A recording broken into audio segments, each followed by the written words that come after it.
Meu Deus, não fazem isso.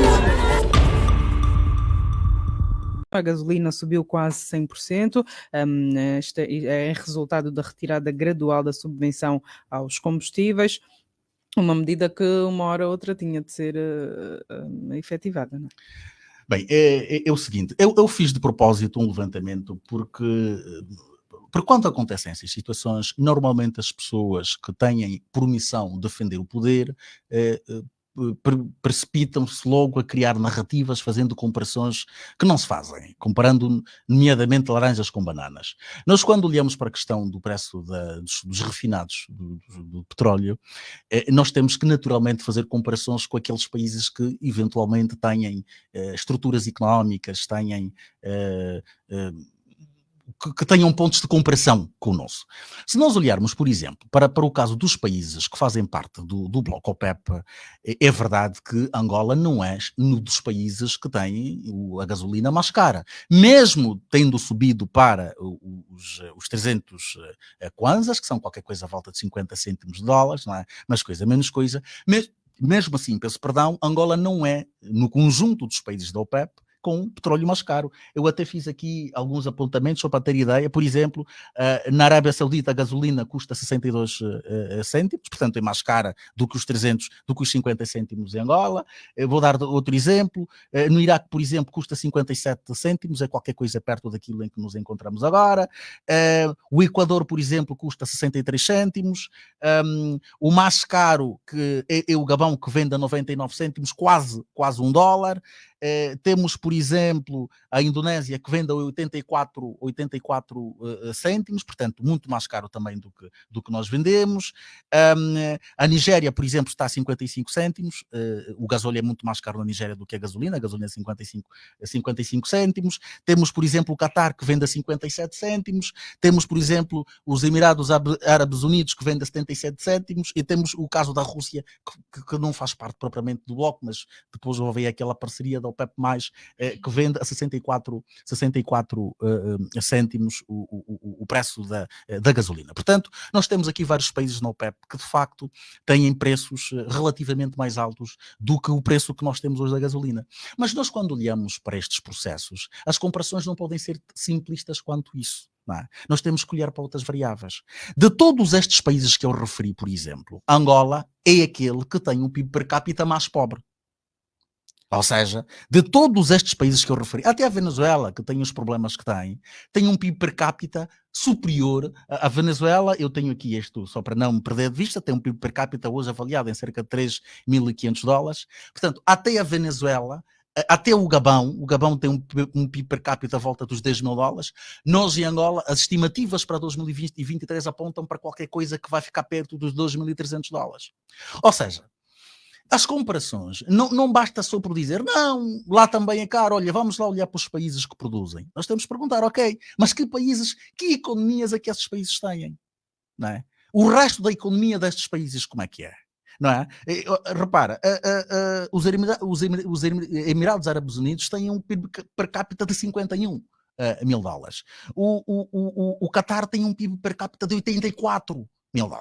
Portanto, não são comparações que podem ser feitas. Nós, quando olhamos para o índice de desenvolvimento humano de Angola, em comparação a quase a maioria esmagadora destes países, Angola aparece também na cauda. Nós não temos um país com um sistema de transportes que funciona.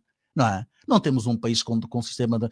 Basta andar pelas paragens para nós vermos a forma absolutamente insensível como o povo angolano é tratado. Nós temos as paragens apinhadas e apinhadas e apinhadas e apinhadas, todas elas de gente, quer no período em que as pessoas se preparam nas manhãs para irem para os seus afazeres, quer no período mais para o fim do dia em que se põem a regressar às respectivas casas. Olha, eu há dias estava a falar com uma amiga que mora no Zango, não é? Mora no Zango 2, se não estou em erro, e trabalha aqui na Vila Alice. Ela disse-me assim, Evaristo, eu faço 3 horas todos os dias.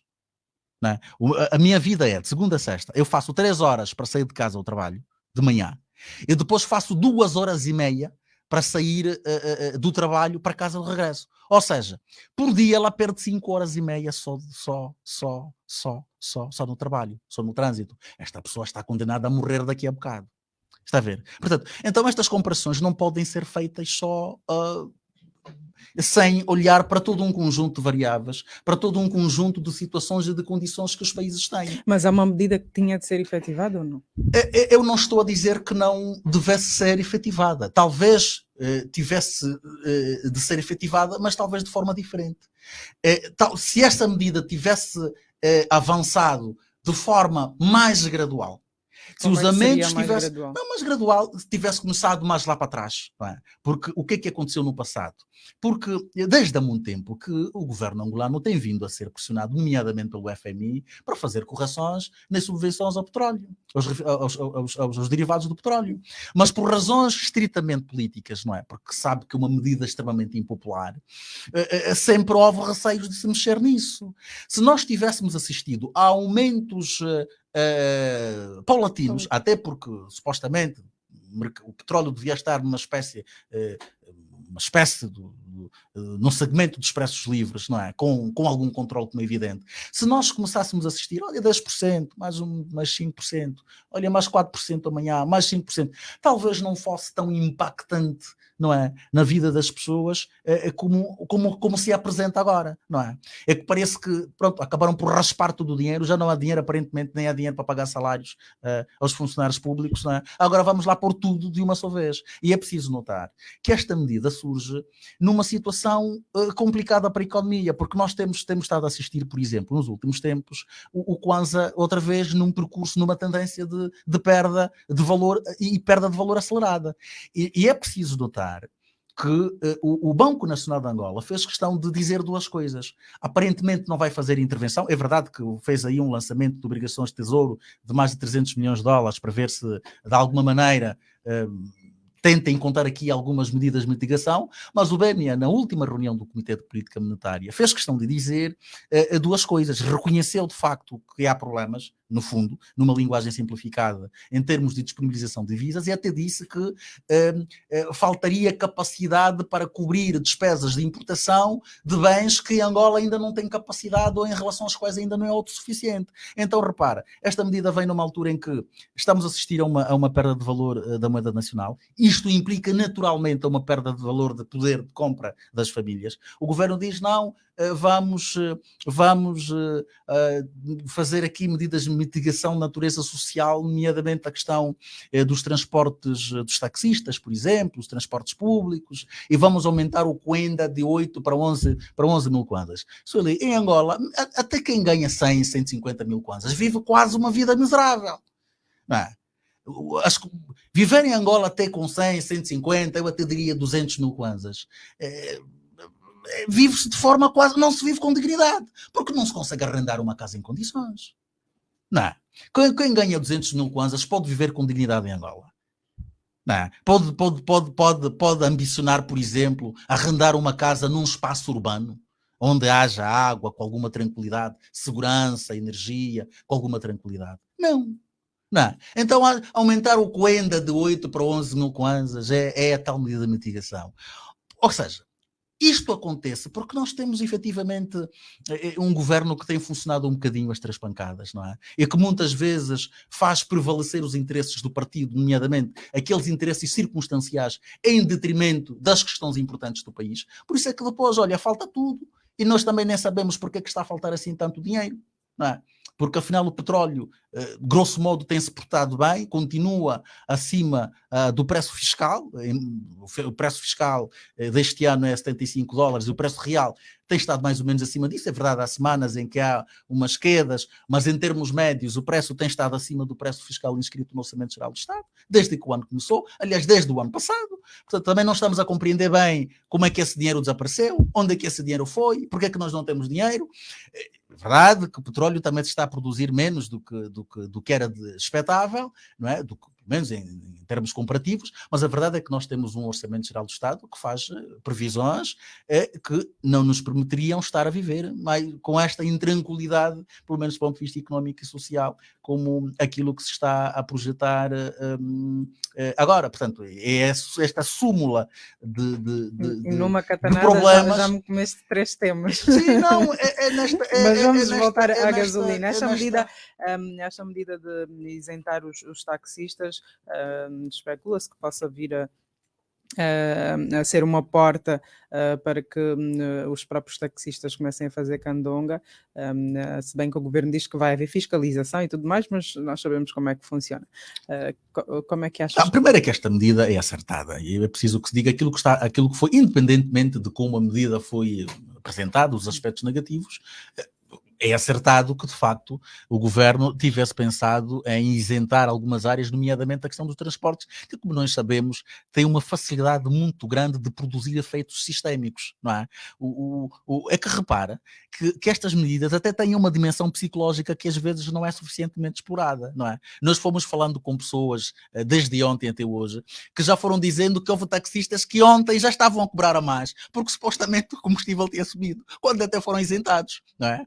Até foram isentados, mas houve alguns oportunistas que já estavam a fazer preços acima do que têm praticado, com o argumento de que o combustível tinha subido. Portanto, há aqui também uma dimensão psicológica que esse tipo de medidas trazem, que têm às vezes impacto significativo e que não, e dimensão esta que não é suficientemente explorada. Mas para responder diretamente à tua questão, eu penso que a medida é acertada. É claro que não está isenta de algum oportunismo, mas eu acho que o eventual oportunismo, o eventual descarrilamento, as eventuais trapaças que possam vir a ocorrer, não é? As eventuais brechas que esta medida pode deixar, eu acho que são menos importantes, eu considero-as menos importantes do que o impacto significativo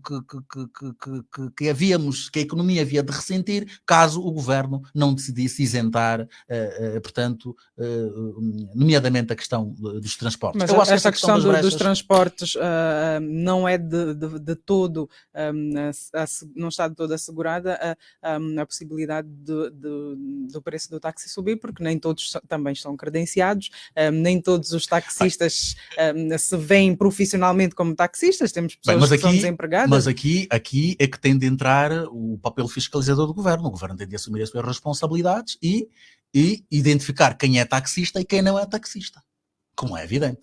Isso é tão simples quanto isso. É assim, nós não podemos questionar a medida de isentar os transportes por causa das eventuais brechas que esta medida pode produzir.